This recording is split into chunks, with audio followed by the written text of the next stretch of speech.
어제 그 종점으로 다시 왔어요. 8코스의 시작점이기도 하죠. 19.6km라고 하는데 지금 여기거든요. 여기서 이렇게 가는 건데 종점은 여기고 제 숙소가 있는 쪽은 이쪽입니다. 그래서 19.6km는 아니고 더 적은 키로수입니다. 어제 파티는 다른 게스트하우스에 비해서는 그렇게 재밌지는 않았어요. 일찍 끝나는 분위기였고 다들 이제 조용한 성격의 사람들이라 MBTI가 다 I더라고요. 그 활발한 성격이 있어줘야 이제 이렇게 분위기를 끌고 가는데 그런 게 없어가지고 조용조용하게 대면대면하게 끝났습니다. 덕분에 어제는 바로 이제 일찍 12시 정도도 안 돼서 쉴 수가 있어가지고 상쾌합니다. 그리고 배낭도 놔두고 왔기 때문에 한결 가볍게 걷습니다. 게스트하우스가 11시부터 2시까지는 비워줘야 돼요. 연박을 하더라도. 그래서 2시 이후로 이제 도착을 하게끔 해야 되는데 키로수를 보니까 한 3, 4시에 도착할 것 같습니다. 그리고 무릎 보호대도 빼버렸어요. 오늘은 며칠 전에 무릎이 굉장히 아파가지고 보호대를 이제 양쪽 다 끼다가 안 아픈 발 쪽을 또 빼고 이제 2일 걷다가 오늘은 이제 하나도 안 아파서 빼버렸습니다. 이게 계속 끼고 걷는 게 중요하긴 한데 예방 차원에서라도. 근데 사실 불편한 것도 있어가지고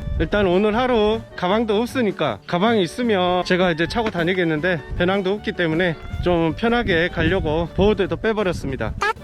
절에 들어왔어요. 여기가 약사산가? 무슨 절인지는 제가 까먹었는데 아무튼 큰 절입니다. 대웅전 크기 보십시오. 엄청납니다. 이게 무슨 절이냐, 이 절 이름은 안 써져 있어요. 정각도 있고 북치는 데도 있고. 야, 대웅전이 이렇게 큰 데는 오랜만에 보네요. 정말 커요. 약천사네요. 약천사. 제주 약천사입니다. 여기는 불상 대신 하루방이 지키고 있네요. 올레길 따라서 가겠습니다. 약천사를 벗어납니다.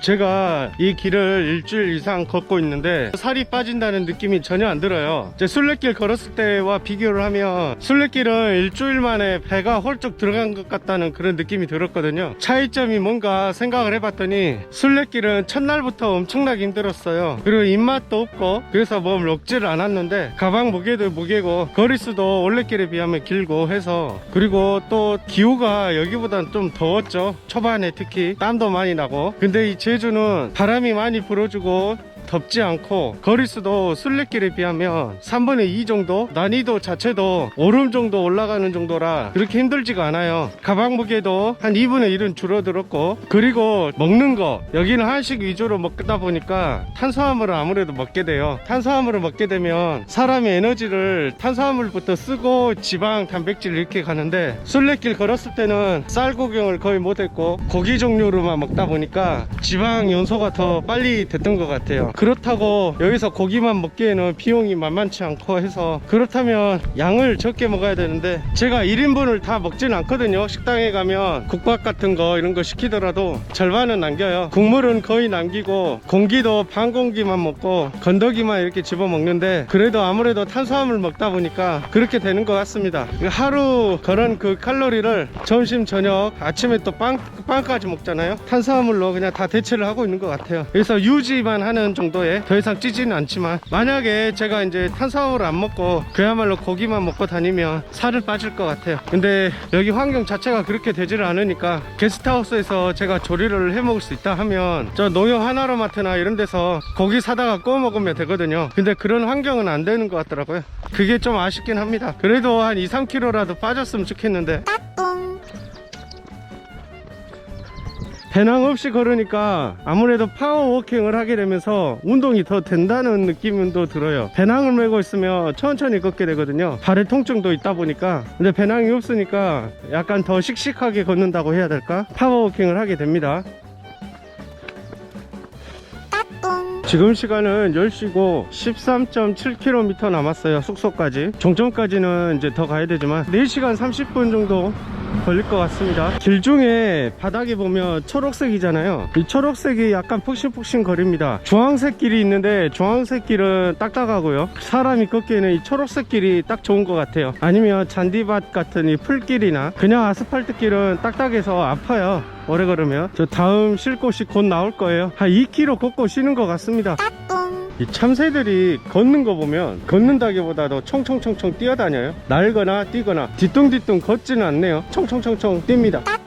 야, 바다 북쪽 바다보다는 남쪽 바다가 파도가 더 많이 치는 것 같아요. 거세고 제 느낌입니다만은 파도가 거셉니다. 그만큼 바람도 세고. 야, 오늘은 돌길을 안 갔으면 좋겠는데 그냥 이런 길이면 충분한데요. 어제는 돌길 이런 데가 많이 나와가지고 다행히 어제는 안 넘어졌어요. 근데 그저께 걸을 때는 넘어져가지고 팔이 아직도 욱신거립니다.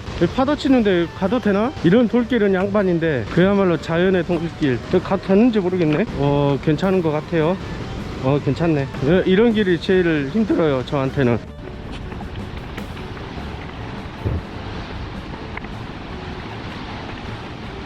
아침을 제가 8시에 먹었는데 배가 갑자기 고파졌어요. 배가 갑자기 고파지냐.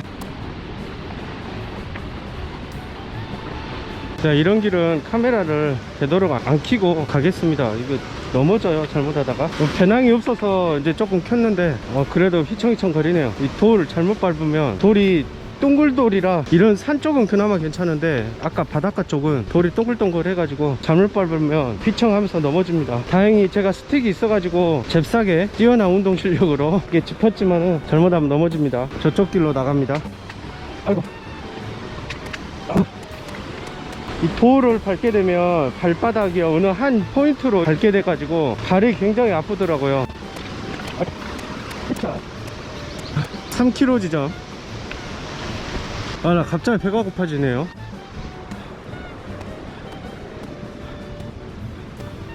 운동량이 좀 있었던 모양입니다. 제가 파워워킹을 했기 때문에.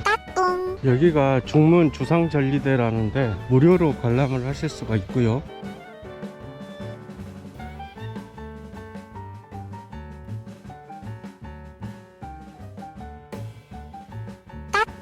여기에 한일 중 3국의 평화와 번영과 우정을 기원하는 어린이들의 꿈에 자라다. 일본국 내각 총리 대신 중화인민공화국 국무원 총리.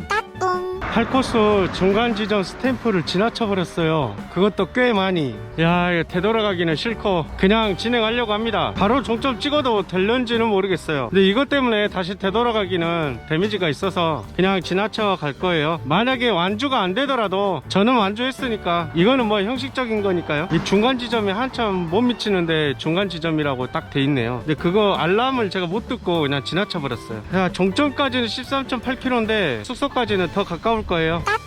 비 냄새가 난다 했는데 비가 오네요. 지금은 뭐 가랑비, 이슬비 뭐 이 정도인데 더 이상 내리지는 않을 것 같아요. 800m 정도 가면은 식사할 곳이 있습니다. 지금 시간은 12시입니다.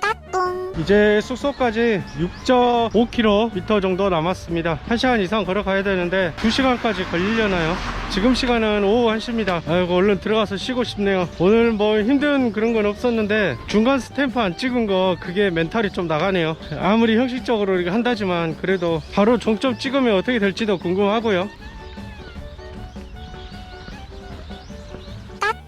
예래 생태공원입니다. 숙소까지는 4.7km, 약 1시간 20분 정도 가면 되고요. 지금 시간은 1시가 조금 넘어가고 있습니다. 이제 비 오는 날씨다 보니까 사람들은 많이 없네요. 제가 오늘 코스 걸을 때도 주상절리 쪽이랑 중문단지 쪽 그쪽에만 사람이 있었고 다른 쪽은 사람이 없었어요. 원래 코스 걷는 사람도 많이 안 보이네요. 걸어도 부분만 걷고 저같이 완주하려고 하는 사람은 없는 것 같아요. 이제 직장인들 같은 경우에는 주말에 시간 내가지고 짧게 이렇게 걷는 분들이 많은 것 같습니다. 사람이 없는 것도 좋긴 한데 또 어느 정도 있어야 또 재미가 있는데 마주친 사람 또 마주치고 인사하고 그런 것들이 참 재밌는데 18, 19 코스에서 만났던 아저씨나 청년들 그런 사람들을 지금 전혀 이제 못 만나고 있어요. 물론 걷는 시간대가 달라서 그럴 수도 있겠지만 그 사람들은 이제 짧게 걷고 이제 가고 그랬던 모양입니다. 사람이 없습니다. 사람이. 순례길은 그런 재미가 있었거든요. 한번 시작을 하면 매일까지는 아니어도 가끔씩 만나거든요. 또 거기는 걷는 시간대가 거의 정해져 있어가지고 선두그룹은 새벽 6시에 출발을 하고 보통은 7시에서 8시 사이, 늦게 출발한 사람은 9시에 출발하고 그렇게 출발을 하는데 워낙 거리가 장거리다 보니까 중간중간 쉬면서 다 보거든요. 또 공립 알베르게라는 게 있어가지고 알베르게에서도 만나기도 하고 여기는 그런 재미가 없네요. 사실 길 자체는 순례길보다는 훨씬 좋습니다. 관광지랑 연결되어 있는 그런 것도 있고 길만 좋을 게 아니라 그런 부수적인 것들도 좋아야 재미가 있을 텐데 그런 재미는 없는 게 사실입니다. 제가 느끼기에는요. 순례길은 이제 기본이 뭐 자기가 걷기 나름이지만 일반적으로 기본이 25km이기 때문에 사실 힘들거든요. 근데 여기는 이제 15에서 20km 정도 되니까 상대적으로 조금 즐기면서 다닐 수가 있어요. 물론 배낭이 있으면 그조차도 조금 힘들긴 합니다. 제가 말하는 배낭이라는 거는 이제 큰 배낭 말씀드리는 거예요. 무게 5kg 이상 나가는 작은 배낭에 뭐 물이나 뭐 이런 것들만 간단하게 넣어가지고 다니면 충분할 것 같습니다. 즐기면서 다닐 수 있을 것 같아요. 저도 당장 오늘 배낭이 없기 때문에 카메라를 자주 들고 이렇게 떠들면서 다니지, 배낭이 있었으면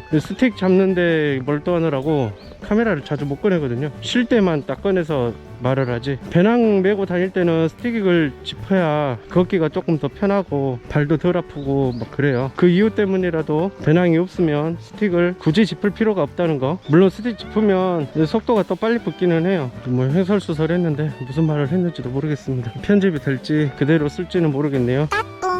이런 게 있네요. 저는 어느 쪽일까요? 통통에 해당될 것 같은데, 아니면 마음만은 홀쭉해. 자, 표준으로 먼저 가봅시다. 표준은 지나갈 수는 있는데 걸려요. 억지로 빠져나왔습니다. 이제 통통으로 갑니다. 어째 통통이 더 그건데, 여기가 더 좁은데 통통이 여긴 더 넓고 뭐가 잘못된 것 같아요. 여긴 지나갈 수가 없습니다. 표준은 지나갔는데 통통은 못 지나가요. 마음만은 홀쭉해. 여기는 무난하게 지나갑니다. 27cm는 무난하게 지나갔고, 23은 약간 걸리면서 억지로 빠져나갔고, 25는 적당하게 나가야 되는데 지금 이게 뭐가 잘못된 것 같아요. 넓어지다가 이게 좁아져요. 이 두 개를 바꿔야 맞을 것 같아요. 이 바꾼다고 하면 저는 통통한 걸로.